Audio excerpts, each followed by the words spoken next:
Building a Better Congress, One Effective Lawmaker at a Time. Moderator, Dean Allen Stam. Speaker, Professor Craig Volden, Public Policy and Politics, Frank Batten School of Leadership and Public Policy. Professor Volden.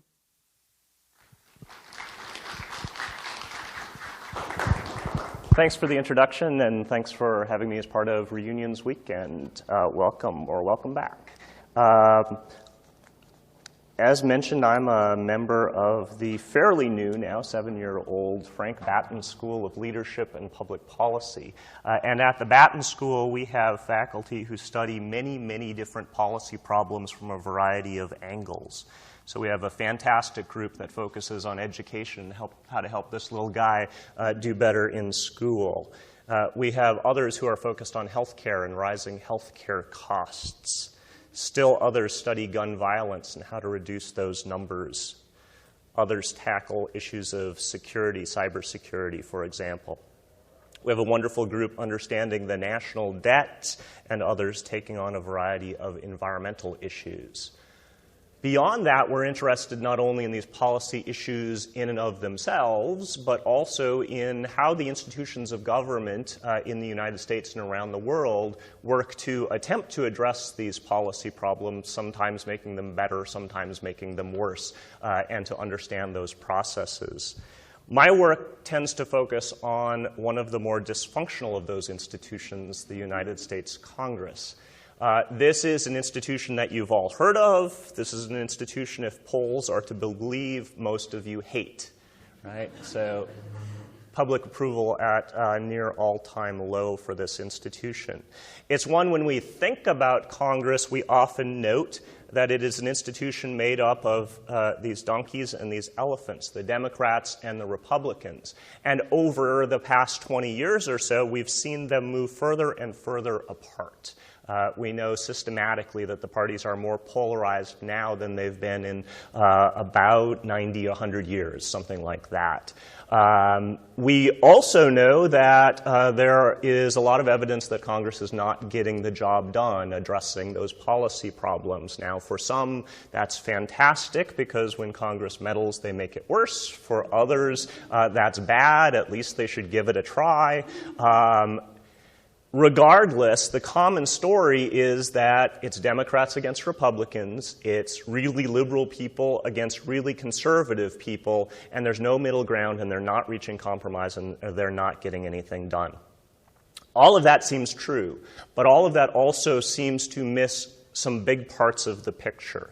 And my co-author and I, Alan Wiseman at Vanderbilt University, have been working to think about Congress and the workings of Congress in a different way. There have been a ton of studies that have found how liberal and conservative members of Congress are. But what they're missing is another dimension of this puzzle. That is, some members of Congress, whether Democrats or Republicans, are simply more effective than others. They're more willing to cut those deals, to seek out compromise, to put forth new, interesting, and effective ideas, and to help those navigate through the lawmaking process. And so we're interested in studying not just how left-right people are, but how effective those individual members of Congress are. And we went about writing a book on this subject that came out last year, and there's discount flyers available in the back. Feel free to buy one. And when we started out this project, on the one hand, we thought, well, this could be the shortest book ever. Think about how ineffective Congress is. On the other hand, we think that there's a lot to be said, but to do this in a systematic, scientific process, we needed to tackle one first immediate goal. That is, how do we measure how effective members of Congress are?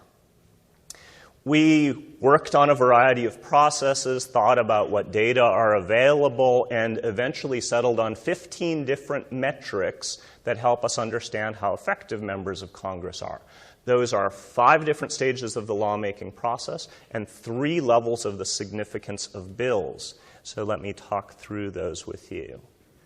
First, we're able to capture how many bills each member in Congress, and we're starting, and this book is about the House of Representatives, we're turning to the Senate in the future. How many bills did they sponsor?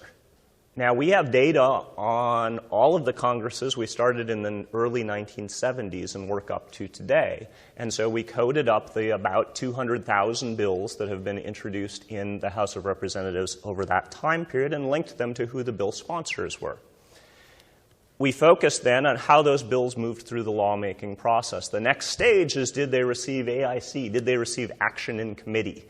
And from that point of view, did they get some hearings? Did those bills get a markup? Did they get a subcommittee vote? All of those actions that take place within committee.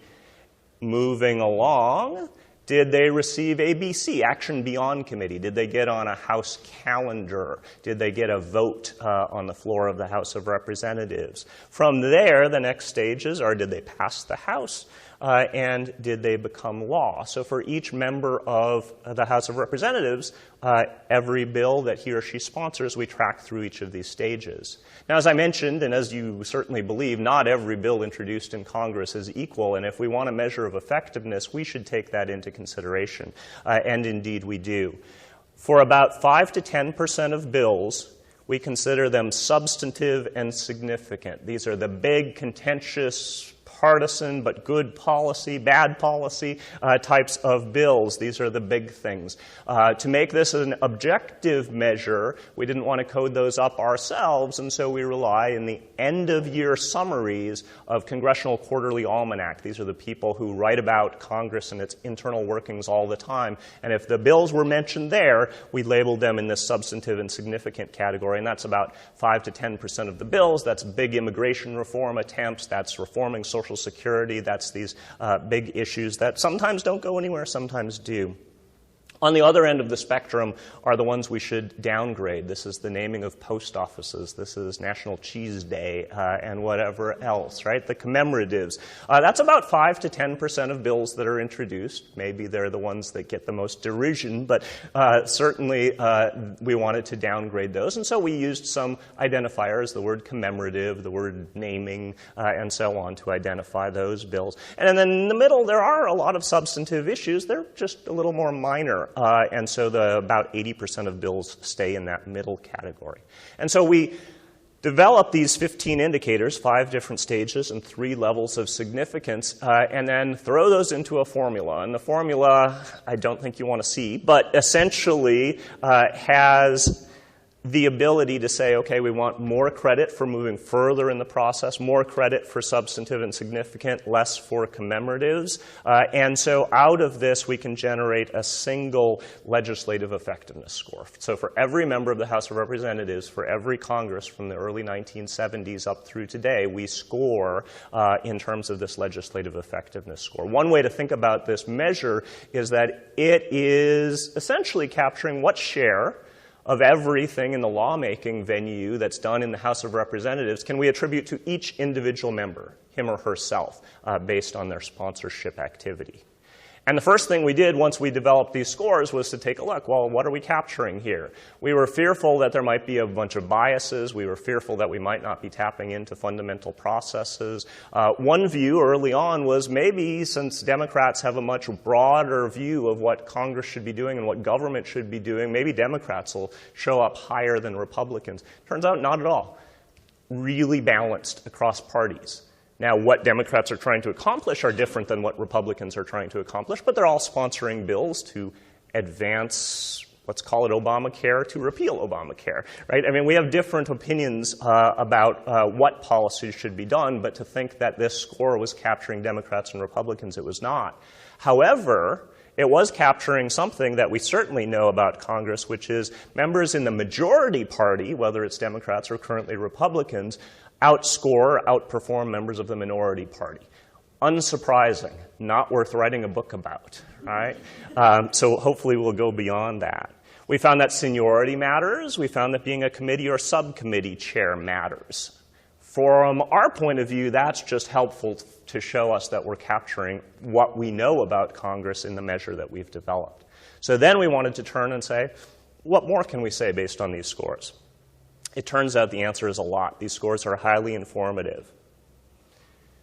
Let's think at the freshman level. So this is a new member of Congress in his or her first 2 years, just elected, not a committee chair, not a subcommittee chair, may or may not be in the majority party, has no seniority, perhaps unlikely to get anything done, but our score captures all of that variance. And how much do they get done? And what we're able to do is look in their freshman grouping, are they above or below average in relative to other people in their party, because party we certainly have to control for, according to our score. And what we found is that that early measure is a big indicator. Those who were above average within their party were about 50% more likely within a decade to seek higher office, to run for senator, to run for governor, Rahm Emanuel as mayor of a big city, to run for president or vice president. And those below average within their party were about 50% more likely than others to voluntarily retire from Congress, often with a quote about how dysfunctional the institution is, how they couldn't get done what they were hoping to do. And that's true. They weren't effective in Congress and were more likely to retire. Different chapters of our book highlight different patterns here. So one thing that we were focused on was what makes up that majority party, minority party difference. And since we traced the different stages of the lawmaking process, we were able to pin it down. It wasn't the case that minority party members were sponsoring a lot less legislation. It was indeed the case that those two stages, action in committee and action beyond committee, were where the majority party was using its chairmanship of various committees and subcommittees to keep minority party bills off the agenda. So minority party members are about 3 times less likely to get hearings and markups and subcommittee votes, and about 5 times less likely to make it out of the committees and to the floor of the House of Representatives. That's where parties are doing their work, excluding minority party proposals. But once they get to the floor of the House, and I found this the most intriguing, once they get to the floor of the House, minority party members' bills were not less likely to pass the House, even though they had fewer votes there. Turns out they were more likely to pass the House and more likely to become law than proposals by majority party members. Now, this makes a little bit of sense if you think about it, because the only ones that made it out of committee had the support of the majority party, had these broader coalitions, and so on. Now, this is intriguing kind of for 2 reasons. One is that, well, I kind of like the finding in and of itself. But the second is that political scientists have been studying parties the wrong way in Congress. So most of those who have been studying parties in Congress go to that stage where there's a vote on the floor of the House of Representatives and see how polarized are the parties there. How much is it Democrats against Republicans? How much do the majority party win out in those sorts of circumstances? And what we argue in this book, in this particular chapter, is they're missing the boat. If you wait until you get that vote on the floor of the House of Representatives, you missed all of the party influence, that 3 to 5 times that we were talking about before that takes place in committees. And so that's where we need to focus more of our efforts to understand what committee chairs, what subcommittee chairs are willing and able to work with members of the other party to get ideas through. Another chapter of our book focused on a variety of subgroups within Congress, and this part is about these mythical creatures called Southern Democrats. So these used to exist. Yeah. These used to exist in Congress and were a big force in Congress through the Civil Rights era, right up through the 1980s. And they're an interesting group because when we think sort of theoretically about building up coalitions in Congress, we think about maybe the northern or more liberal Democrats, the more conservative Republicans, and if you have a middle group like Southern Democrats who tend to be more moderate, sort of conservative Democrats, they should be the ones that decide what happens, right? Because they can either join with the Republicans or they could join with the Democrats. They can get that majority. They should be highly effective, and we found that they weren't. And in particular, we found that they weren't at dramatic levels as of the mid-1980s and up through the mid-1990s. This is when the Democratic Party was big enough and the Southern Democrats were small enough that the Democrats were able to say, no, we don't really care about your ideas any longer to the extent that we did previously. And according to our scores from the mid-1980s up through the mid-1990s, the Democrats, despite being in the majority party, had their Southern Democrats scoring on our scores exactly at the level of Republicans. They were just sort of dismissed from the party and scored identically to those in the minority party.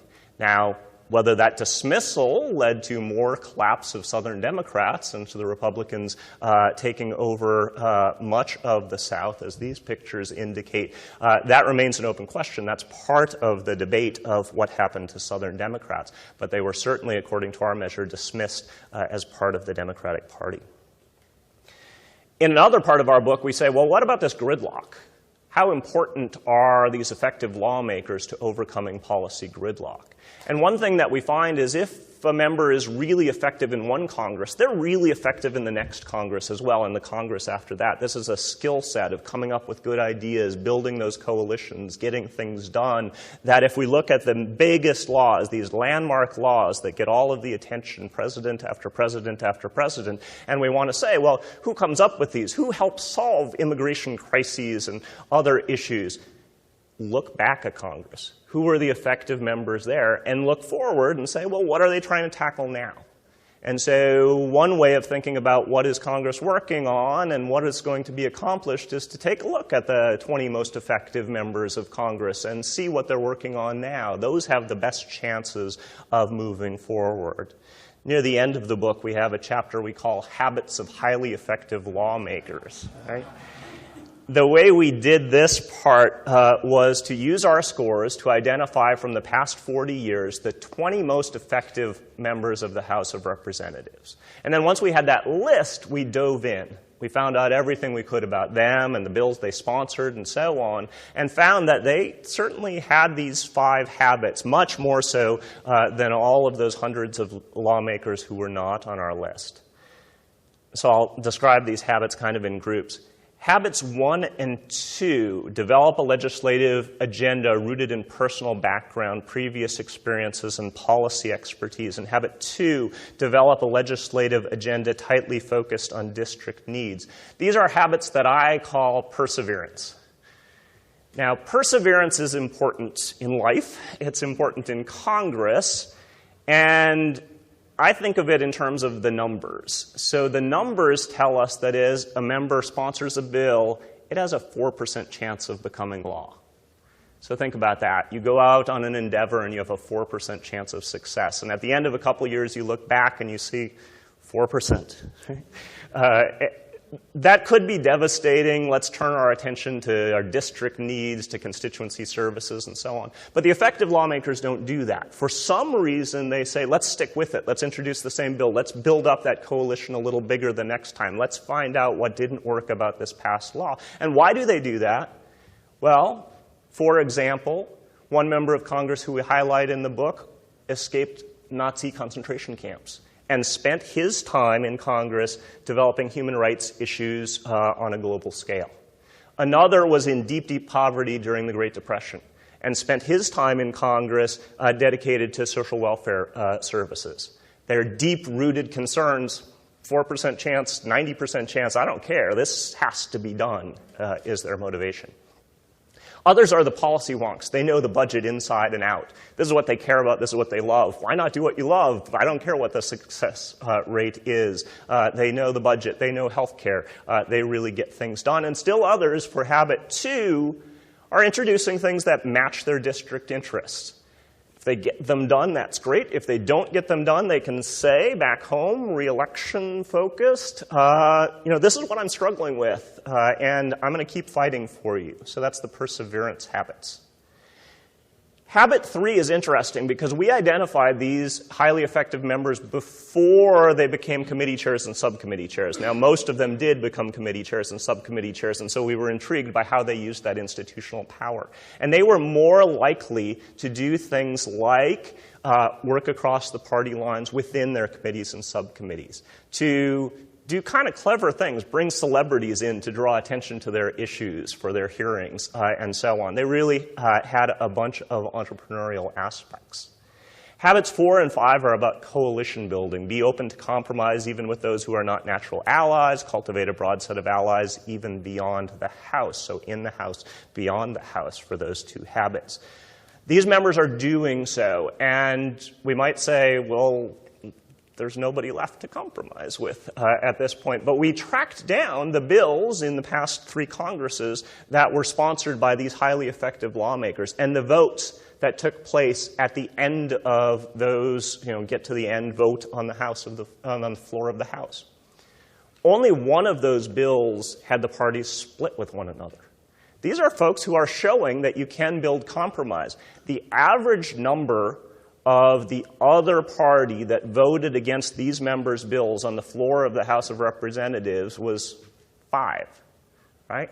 These are effective lawmakers because they build up those coalitions. They show that it still can be done. Now, there might not be enough of them, but it still can be done.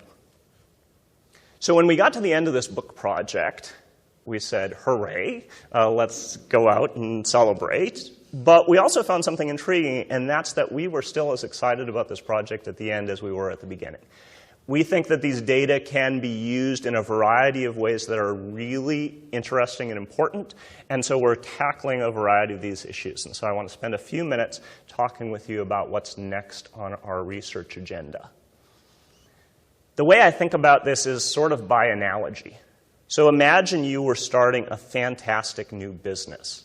How would you go about making that business succeed? Well, the first thing you want to do is hire a bunch of great employees. The second thing you want to do is give them all of the resources they need to succeed, whatever training, whatever abilities, office space, and so on. And third, the ones that succeed, let's do everything we can to keep them there, maybe promote them. The ones who fail, we're going to have to let go. We want this new successful business to move on forward. Or likewise, suppose you want to build a better school. Let's identify people who would be fantastic teachers and give them all the resources they need to succeed. And the hopefully few and far between who are not the best of teachers, we might have to find ways to get rid of them or push them aside. So too in Congress. If we think about how to build a better Congress, we might focus again on these 3 steps. How can we identify people out there in society, maybe when they're running for office, maybe before they even know that they should run for office, and help them advance into Congress? For the members who are there, what can we do to help them become more effective, achieve their goals? And for the ones who aren't effective, under what conditions are members going to be voted out of Congress? What do voters want? What do they care about? And so these 3 stages set up a variety of aspects of our research moving forward, and so I'll focus a little bit on each of those. The first one is, how do we identify out there people who would be really good as lawmakers in Congress? In the introduction, I was described as studying federalism, and certainly I do care a lot beyond Congress about states and localities and the policies that spread across them and what we learn from those. But another feature of American federalism is just all of these state legislatures that we have.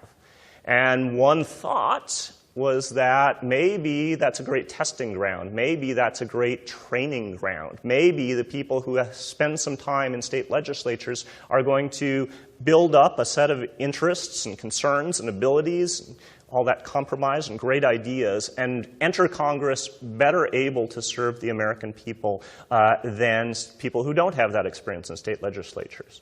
And so we have all the data. We know these members of Congress inside and out. We know the amount of time that they spent in state legislatures. So how does it work? What we found there really depended on the type of state legislature. Out in California, for all of their flaws, they also have something called a very professional state legislature. Members get enough salary that that's their full-time job. They meet year-round. They have large staffs. This is what people in the state politics literature describe as a professional state legislature. And when those members get to Congress, they outperform others. They actually are more effective on our scores. In Virginia, a variety of other states, we have something we refer to as a citizen legislature. That has a variety of benefits, but it is different than those professional legislatures. Members don't meet year-round. They aren't paid enough that this is their main job. They don't have the same level of staff support. and what happens when those members enter Congress. It turns out they're not as effective as members from the highly professional state legislatures, and it turns out they're not even as effective as people who served no time in state legislatures. They're less effective than people who served no time in state legislatures. Perhaps they're drawing the wrong lessons, perhaps the institutions are so different from one another, but that's what the finding is. Another characteristic we might look to, and some organizations would certainly have us believe, is if we have candidates and one's a woman and one's a man, could we expect that the women would outperform or the men would outperform? Is there something about that? Again, we have the data, we can dive in, and we looked at the data and we found that controlling for all those other factors, majority party, seniority, chairs, and so on, women are indeed more effective as lawmakers in Congress. Nodding heads over here, disbelief, dismay elsewhere. So we find that, and then we want to know why and how does it actually play out. And there were kind of two components of that. One was, since we tracked the different stages of the lawmaking process, we were able to find that the stages that most require compromise and building coalitions, the votes on the floor of the House, the getting through committees, that's where women were particularly excelling relative to men. And secondly, the bigger finding was in the minority party, women dramatically outperform men in the minority party. When in the minority party, you can either say, I'm so committed to this issue, I'm going to do everything it takes, I'm going to persevere, I'm going to build across party lines. You have to get anything done. And women, on average, not all of them, were more willing to do that. Men, when we look in the minority party, were, again, on average, more likely to give up the ghost, score partisan points, move into an obstructionist mode, and so on. Now, this was a study that we released separately, and it got some media attention. We were featured on an NPR story. There were a variety of op-eds about this, including in the Washington Post. There was also a nice article, although in Self magazine, although it was tough to find because right before it there was this fantastic article on how to get sexier abs, and I'm sure that led to clicks away from the story that we helped generate here. Reunion weekend would lead us to believe that education might matter. What about the members who come from these prestigious public and private universities for their undergraduate degree, for their law school, and so on? Do they outperform other members of Congress? Well, it turns out we didn't actually gather all of that data for our initial project, but we've gathered it since then. And our tentative results are that on the overall introduction of bills and the overall success rate, there's not much difference depending on whether people were from elite universities versus other universities. Now, almost all members of Congress have some college experience. But we have those different categories. And if we look in those categories of bills, in the big category, the substantive and significant, the big laws, the tackling the landmark laws, people from UVA and other top colleges and universities are much more likely to sponsor bills on those substantive and significant issues, and on those big issues, the laws that make it all the way through the process are much more likely to come from these folks than from folks who don't have that educational background. What about veterans? We know that over time there have been fewer veterans in Congress, along with increased polarization in Congress, perhaps more dysfunction in Congress. Is there a causal story there? Well, one way we could look at that would be the individual members. Some are veterans in any particular Congress. Some are not veterans in any particular Congress. Do they score differently from one another on our measure, and what can we say about those? This was a project that was tackled by our master's students at the Batten School this past spring, working with the Veterans for National Service Foundation.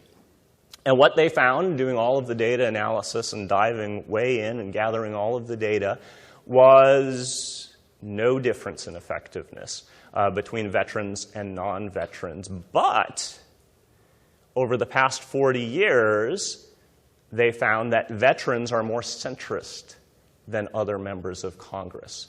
so more likely to be on the conservative end of the Democratic Party and the liberal end of the Republican Party. With equal effectiveness, these are some of the bridge builders in Congress.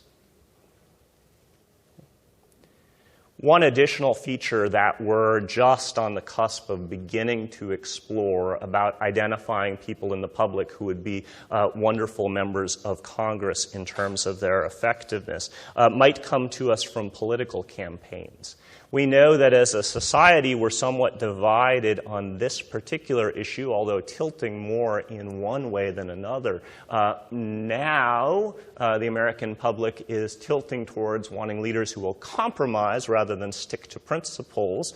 In the past, that was not always the case. Maybe we're tired of the dysfunction. But both of these are reasonable positions. Sticking to one's principles doesn't sound like a bad thing, and compromise doesn't sound like a bad thing. But members, when they are not yet in Congress, but campaigning for Congress, say things. Many of them sound like compromisers. Many of them sound like stick-to-principles types. If we can gather the data, and we haven't yet, but if we can, and identify what they say during campaigns, we wonder if that's going to be linked into how effective they are as lawmakers once they get into Congress. And so that's a project that's still in the works. Now, these past 5 slides have highlighted that first stage. How can we identify somebody out there who might make a really effective member of Congress?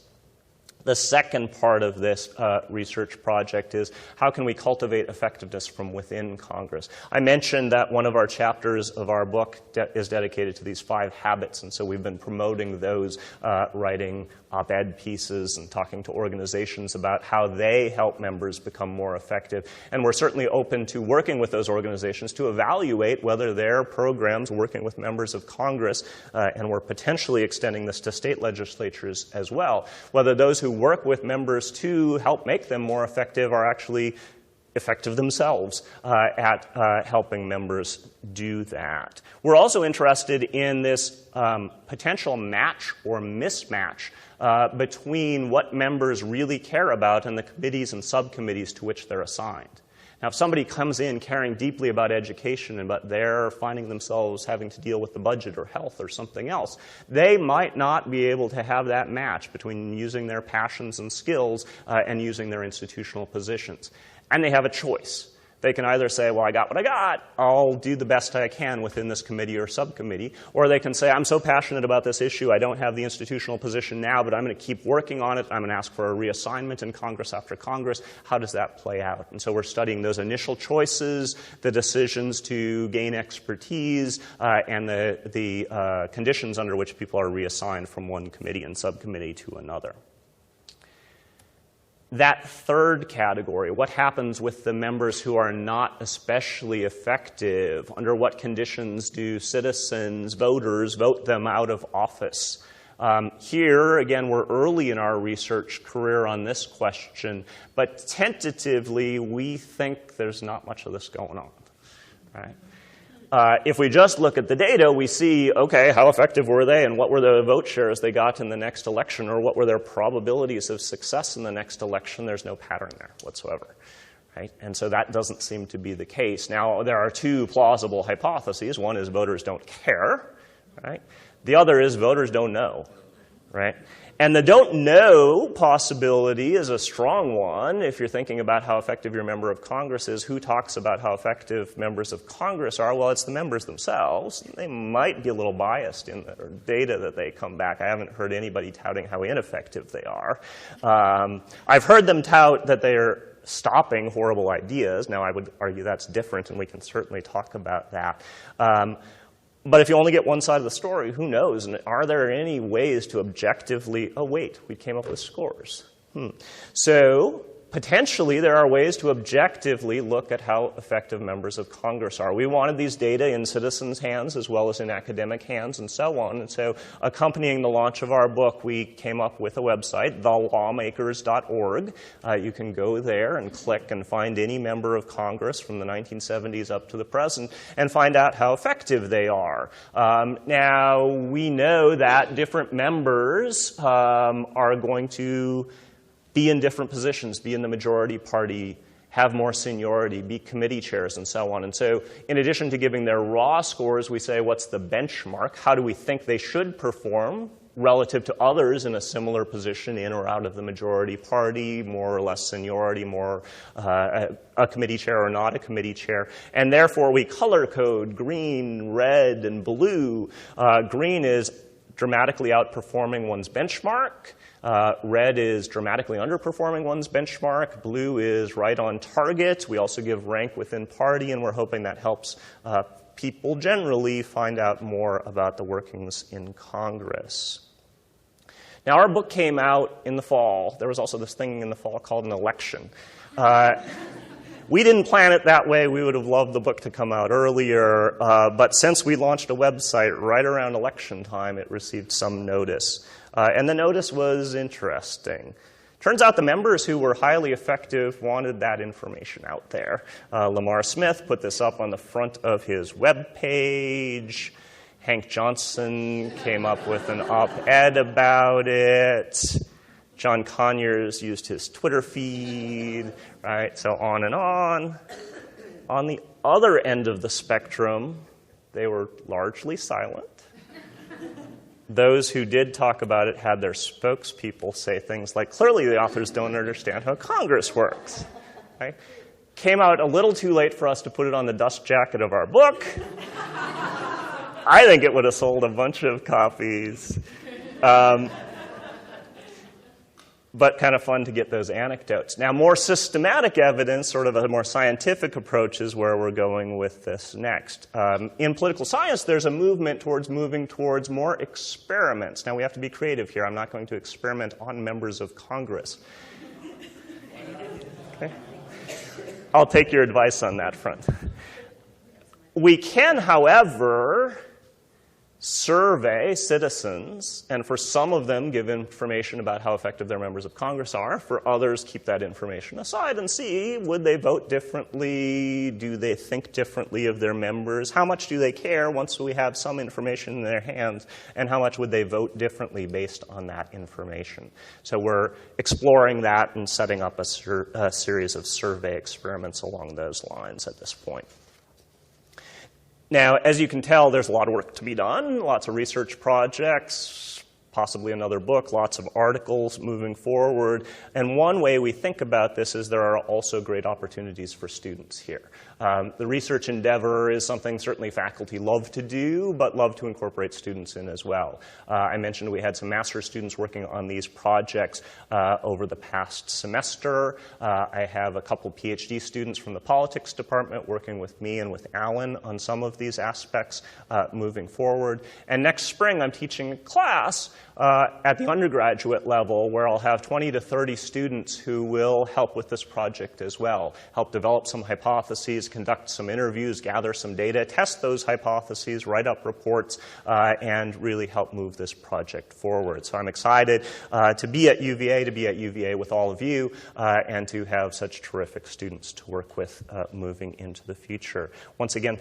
thanks. I'm happy to talk with you more about this project.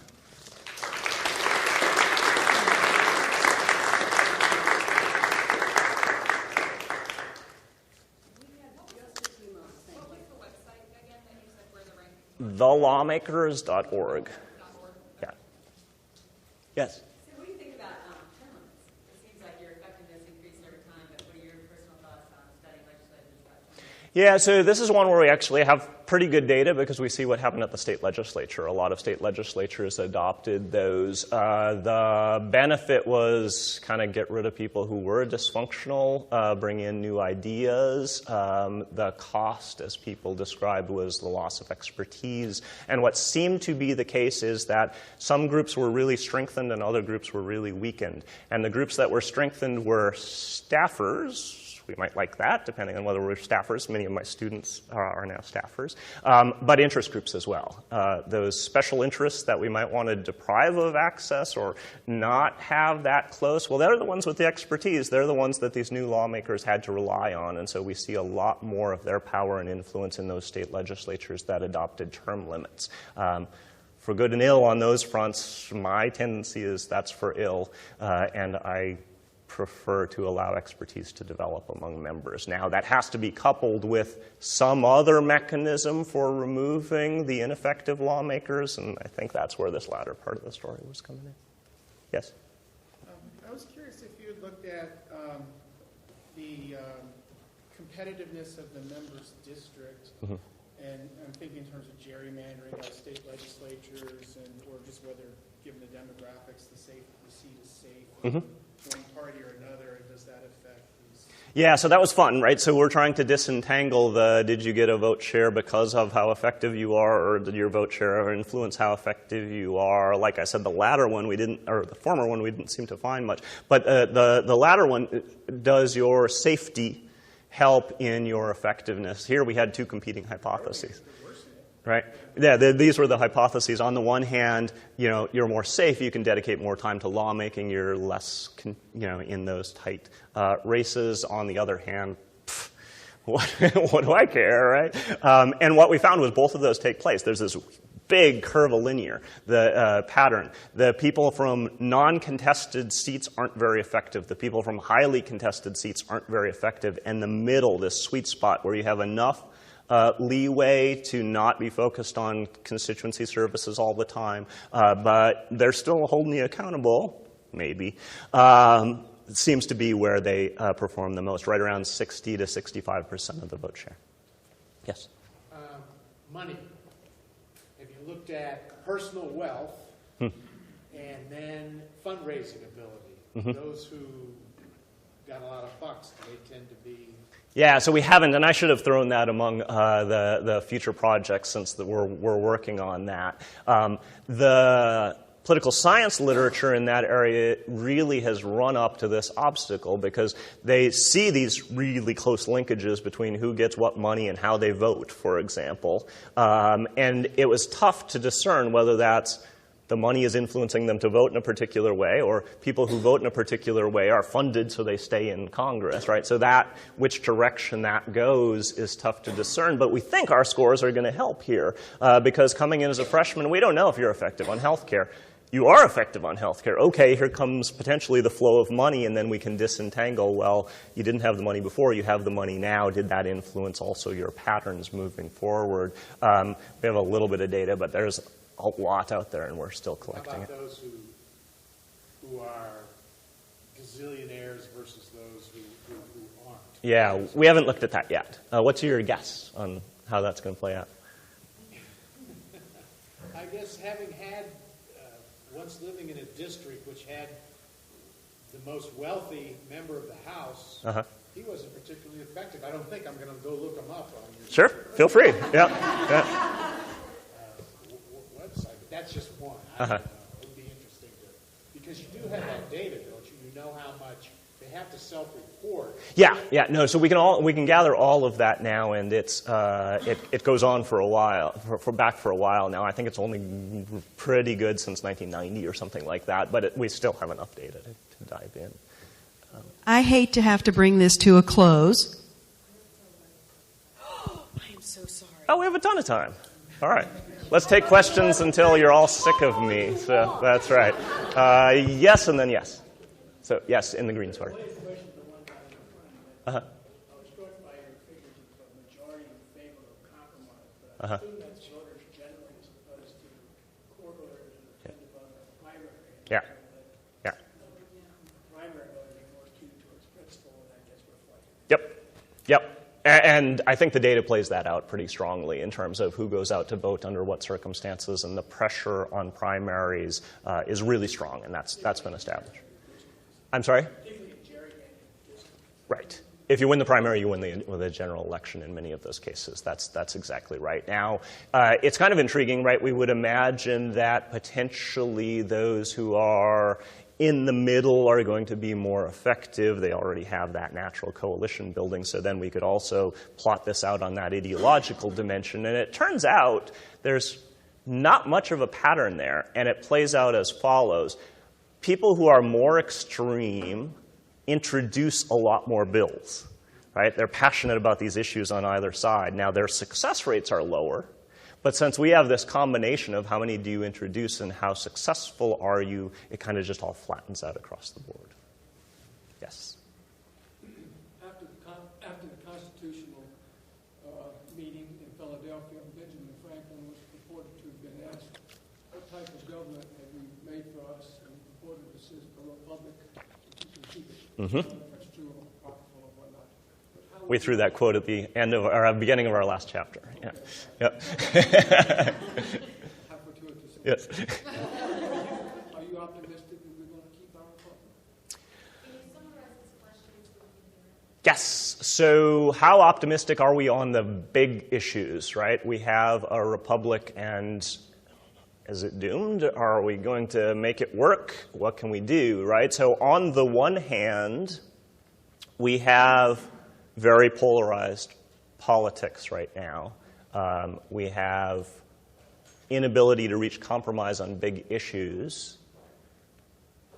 I share both sides of that. I see cases where Congress has reached compromises that have created more policy problems. I see cases where they've reached compromises that actually move things forward. I think they have no chance of addressing these policy issues if they can't reach compromise. Then there's a question of, well, what is the compromise and how does that play out? And so this is a time when it's more crucial than ever to focus on, well, who can reach those compromises? Who can get things done? Who are these effective lawmakers? Now, if we focus on them, there's room for hope, because we're seeing that there are still a number of highly effective lawmakers in very important issue areas. They have to struggle a lot more to reach across party lines. In our chapter on gridlock and overcoming gridlock, the issues where entrepreneurship is really needed are tough ones. These are highly gridlocked issues and where a few individuals make all of the difference. We track these highly effective members and we find that they still can get things done. And so to the extent that we can help cultivate more effective members, bring them into Congress and make sure they have every opportunity, I'm optimistic. Research is still early on whether that can be done, but that's where we're coming down on that issue. In the back. Hi, I'm curious about your benchmarks and expectations Mm-hmm. on the website. Yep. So how exactly, you mentioned it briefly, but how exactly do they establish that you control for anything, and also do you see those targets moving in the coming years as Congress changes? Yep. So the simplest answer is if we took a generic member, we know whether they're in the majority party or not. We know how many years they've been there, and we know whether they're a subcommittee or committee chair. Each of those is going to boost or detract from what an expectation is. So technically, we run a regression, and the expected value pops out as our benchmark. And then that's the average. About half should be above them, about half should be below them, and that's how we draw those lines. Yes? Can you determine whether the effective members are more likely to be reelected? We see no pattern there whatsoever. Yeah. And so that was the bit of dismay that I was expressing at that early stage. Oh, yes, thank you. So I'm sorry, I came in late, so I missed some of what you said, but I worked in Congress for a decade as a staffer. Mm-hmm. So I'm wondering, in terms of effectiveness, how do you assess the effectiveness of the number? For example, the Patient Protection and Affordable Care Act includes 5 bills that Senator Cole wrote, but they're not standalone enacted. Right. How do you Right. So what we see is we give a bit of credit for each bill that's introduced, and then the credit increases as it moves further through the process. So if there are a number of bills that made it through committee, got some hearings, made it through committee, were sent over to the Senate, halfway gutted, brought back and that sort of thing, they're getting lots of credit for those early stages now. Only the one and its sponsor that makes it to law gets the fullest of those credit, but we really care about this. We really want to capture those early stages and those early proposals, and their progress matters. We also are upgrading the bills that get all of the attention, Congressional Quarterly Almanac write-up. Those are what we call the substantive and significant category. So those too get a lot more credit than the post office namings and whatnot. And so out of that comes a on average, what share of what's done in Congress can be attributed to each individual member. In the big omnibus bills, though, the messy bills, if you will, Yeah. sometimes those bills are not ever introduced as Yeah. standalone matters, so they just appear, in the final law. Right. And I guess it might be hard to track the lawmaker back to the lawmaker. Yeah, so, I mean, they are voted on, right? So they do go through these various stages. When we're thinking about, okay, so we introduced this measure, no measure's perfect, what would we do going forward? We're playing around with, there's some pretty interesting possibilities going forward. One is some software that's introduced for that reason there, right? Kids might not be putting in their own work, some plagiarism software. Now, we can use that in Congress to say, okay, here's the end law. Now, what bills tentatively introduced had the same language, and so who can we give better credit to on those omnibus bills? Now, that's a ton of work. It doesn't mean we shouldn't do it, but that's a direction that we're thinking of going. These scores could be improved in a variety of ways. One way that we could improve these scores for people who really care about not just getting anything done, but getting particular things done, we've generated a separate score in each of 19 different issue areas. So if you care about health, we have a health effectiveness score, and so on. So that's one way we're going. For bills that are scored by CBO on their budget impact, we could come up with a separate effectiveness and what do you do to the budget type of score. And we're also thinking about how effective are you in pulling in a liberal direction or pulling in a conservative direction, because there are some measures of those as well. Now, those are further off the horizon, but those are some of the directions that we're thinking of. Yes? I'm from Pennsylvania, and we have a fair number of our legislative leaders who are either in prison at present or recently got out. Yeah. Have you looked into any correlation between effectiveness and going to prison? Incarceration. Uh-huh. We haven't. We haven't. I will keep that on the potential agenda, right? So in the spring, students will get to explore a variety of things, right? And that's one possibility. Okay. The learned your lesson type of approach to the rest of this. Yes?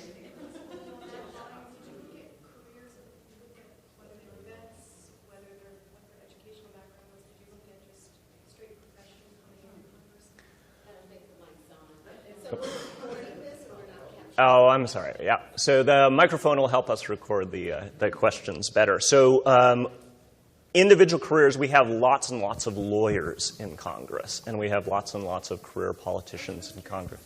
There was any anomalies. For instance, did you find that a profession outside of law, perhaps business, showed any effective or what that looked at? So we've only tentatively looked at those data. They are available. Where others have looked at those data, they do find that they're linked into the issue areas that people sponsor in some ways that you would expect, but I'm not sure how that plays out in effectiveness. So yet on the radar screen. I'll keep that up. Thanks. Down here. Oh. Wherever the microphone ends up is fine with me. So 10 years from now at reunion weekend, you'll be presenting here, and you'll have a more refined, a beleaguered look on my face. Well, I expect, is this sort of what your vision is, that you will continue to refine this? And also in 10 years, you would have a number of studies of state legislatures that would be available to the public, because this is a fascinating development that actually voters could go and look and say, my guy's not quite, or lady's not quite measuring up. So part of the beleaguered comment is there's a ton to do. Our goal in releasing the book was hopefully enticing a lot of young graduate students, young professors to help pick up the mantle and carry this forward. Our agenda is really aggressive. We don't have all the funding we need for that. We don't have all the time we need for that. We're hoping this is something that's so stimulating that others will pick up on it. If it's me 10 years from now and nobody else has picked up on this, I certainly hope I'll have state legislatures scored up and Senate scored up. Probably won't take it to other countries by that point in time. But there's more than enough work for lots and lots of people to do on this. And I'm very optimistic. I think this is a terrific way to go, but I'm biased. I know that in the past, political scientists have a tendency to latch on to areas where there's data, and so we're happy to provide all the data and give them the startup. They don't have to go through all of this process. And so that's part of our goal, too. Has anyone in either of the two parties or any political consultants reached out to you to see if you could help them in election process or in their effectiveness? Has anyone reached out to you, or are you reaching out to anyone to see if this could be used in practice? So where we've mostly been talking to members of Congress and their staffs has been in refining the measures and thinking through things along those lines. What are we missing? How could we do this better going forward? There was a wave of people reaching out to us right around the time when we launched things. And we are interested in the scientific end of working with organizations that work with members of state legislatures, Congress, whatever. What advice do they give to their members? How do they help them succeed, and do those matter? Because now we would have a record of, well, which members have you worked with? What were their scores before? What were their scores after? Now, there's some selection bias built in there, but I think we could confront that. And these organizations are really sincere in many cases of wanting to help out in the process. Now, maybe with a liberal or conservative agenda, but still helping out in that process. And I think in many cases they would be interested in having some evaluation. Well, this worked, this didn't work, and so on. And we're open to that. We're, as I said, at this point, understaffed and underfunded, but we're certainly working in those directions. Maybe they can pay for it. What's that? Maybe they can pay for it. Maybe they can. Yeah. I just wanted to know, I was interested in the information you presented about the state legislatures. First, how many in Congress came from state legislatures? Mm-hmm. Do you have like a...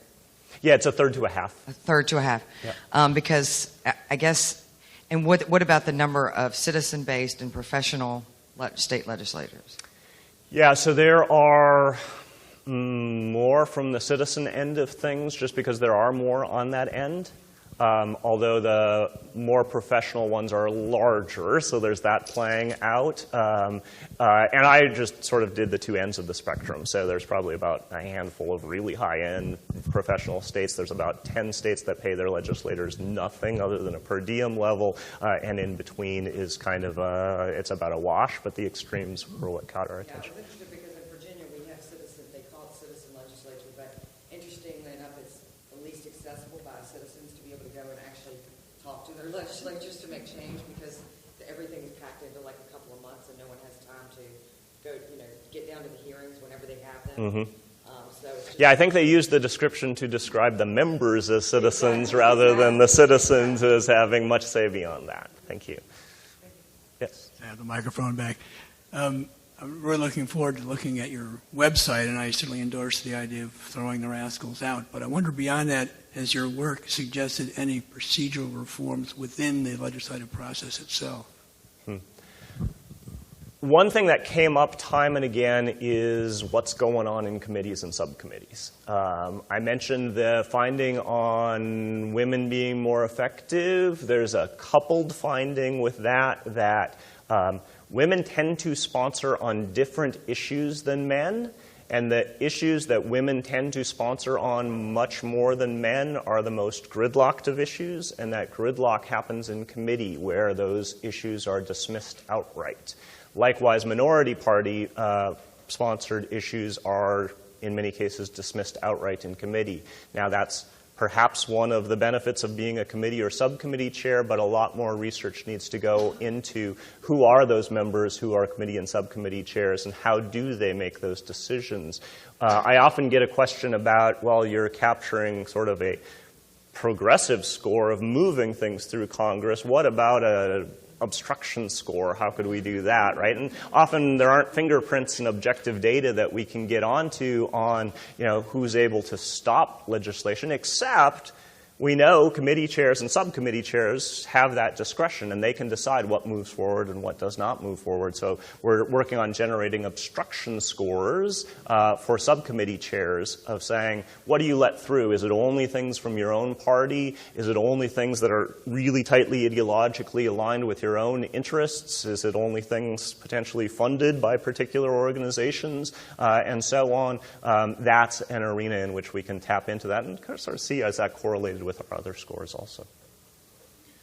I have kind of two issues that I was hoping you could address. One would be, I understand you studied the House, and I'm wondering what your hypotheses are about what would be strikingly similar or different with the Senate. But I had a methodological question, too, and I haven't seen the statistical models you're using, but I'm wondering how sensitive is effectiveness to interactions between two or more members, and how critical is it to find partners or clustering or things that are not just independent actors? So I'm inferring you're using maybe some kind of multivariate linear regression, right. But I'm wondering how do you account for, is effectiveness critically dependent on, a Republican finding a Democratic counterpart and then they collaborate over a long period of time, or things that are more nuanced like that? Okay, so those two questions, first about the Senate and then about networks, let's call them. Okay, so for the Senate, we're thinking there will be a variety of patterns, but we also know the Senate works very differently. And so that actually bothers us at the first stage. That is, we don't want to use the same measures and metrics to come up with a score. For example, if any senator can put an item right onto the floor of the Senate, that's not going to be the same as having struggled through subcommittees and committees in the House. And so we want to make sure that we capture that there's actually something involved other than senatorial prerogative to move further through the process there. And so we're working on, what language within the reports by the Library of Congress can we use to better capture that? We just don't want to get it wrong. So that slowed us down a little bit on that front. Nevertheless, we expect the big things will be the same, the majority party and so on. We'll explore some of these kind of hot findings, women in the Senate we've heard a lot about recently and so on, so we'll explore that. And so, we're intrigued. But open scientific process means that's a nice replication data set on the other hand. In terms of networking, so political scientists have studied networks in Congress mostly through co-sponsorships. So I sponsor something, who do I bring on as co-sponsors? And now we can say what percent were in the other party. We can talk about really geeky network analysis of what's your centrality score in a cluster analysis, that sort of thing. Those are correlated with effectiveness. Now, we haven't done the systematic version of that study and published anything on it, but those are more effective. Even the level of how bipartisan is somebody in the speeches they make on the floor of the House, that is highly correlated with our measure as well. And so there is this reaching across party lines. But it's not always just the centrists. There are a lot of people who are on the extreme ends of the spectrum who nevertheless know how to cut a deal and to get something done. And yeah, I really want this position, but I'm going to advocate for this position because I can get it done type of thing. So it's not just centrist. It's those who know how to work the system. I want to follow up on that. I've read a lot about coalition building and everything, and in article after article, I read this comment that part of the reason that we don't see as much of that in Congress now is that they don't spend as much time together and they don't get to know each other. And this has been tied into even the change in the social scene in the Washington, D.C. area. Back in the 60s, you had a lot of dinner parties hosted by the Kay Grahams and Pamela Harrimans of the world. And now things are much more either fundraising oriented or the members of Congress are back home on the weekends and they don't really get to know each other and know where they can build coalitions. And whether you liked him or hated him, Lyndon Johnson was very effective because he knew people, he knew how far he could push them. Do you think that change in the social scene is part of it? Do you think that part of the issue is that these people really don't know each other? They don't spend time together as human beings and get to know what's really going on with someone else? I think so. I think that's part of it, and I think a lot of it is what do you have to do back home to get reelected, what do you have to do with fundraising and so on. Now, we haven't studied and proven that. I'm not sure exactly how we would. But I think one of the things that we find with seniority, and then as we were diving in sort of qualitatively, who are these members who get things done, they spent the time figuring it out, right? Who else is here? What can I do? How can I build up this coalition? I had 50 votes last time. I need 218. How can I, build that up? What were these 50 people doing? What was it about them that really helped get things done? They're always asking those questions, and they're relying on staffers where they can to help build those coalitions, and interest groups to help build those coalitions, and others. And so they're still finding ways to make it work, but it's tougher, and I'm not surprised that there's sort of less of the ins and outs and knowing who goes where and all of those sorts of aspects. Less trust as well. I mean, dramatically less trust. I wanted to ask about if you have really done or intend to do any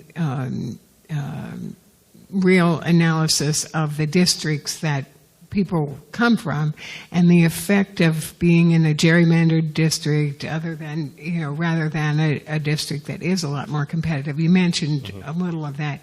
And I'd like just to sort of pick your brain about what you think is the future of gerrymandering and do you see anything happening that's going to change that? Right. So our work on effectiveness has not yet gone in that area, but it is something that's important, and I've really followed where the literature is going in this area. So it is interesting what districts look like. Some of them look very crazy. Some of the proposals are just more blocky districts. When we look at those proposals as political scientists, we wonder, well, what would those districts look like? And a lot of what's going on is sort of the self-segregating of Americans. Really more liberal inner cities, really more conservative suburbs.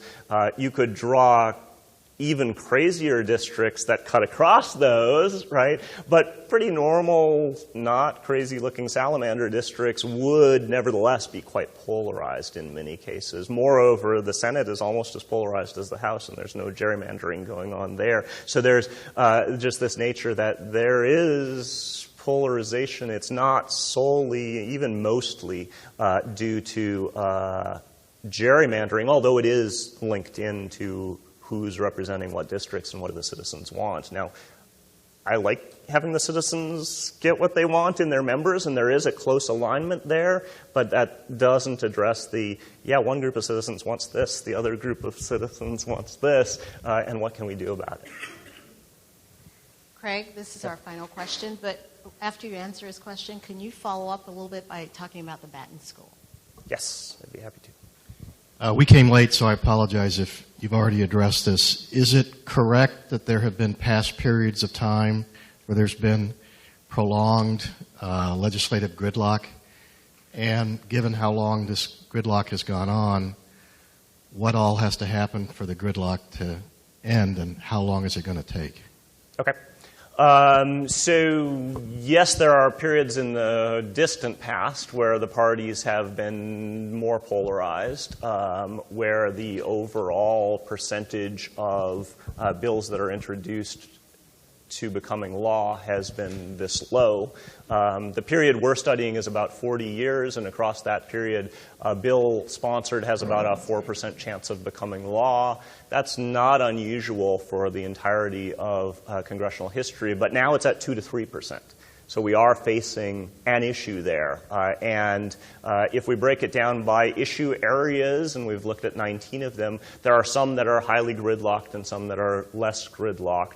When we look at those, we see that there are dramatic swings There are times when we address national security. There are times when we address health care. There are times when we address immigration and so on. Now, we're at a point where a few more of those have clustered on the low end. But I'm not that negative along those lines. I think more it is some of the distrust, some of the money, some of the polarization that we would fear what's going on, and some of those have to be shaken out. I showed a survey of whether Americans want compromise or want sticking to principles, and that's changed over time. I think we're at a point of something of consensus and disgruntlement with the lack of reaching across party lines. Now, how to reinforce what the Americans seem to want with the other structures of primaries and financing and the rest of that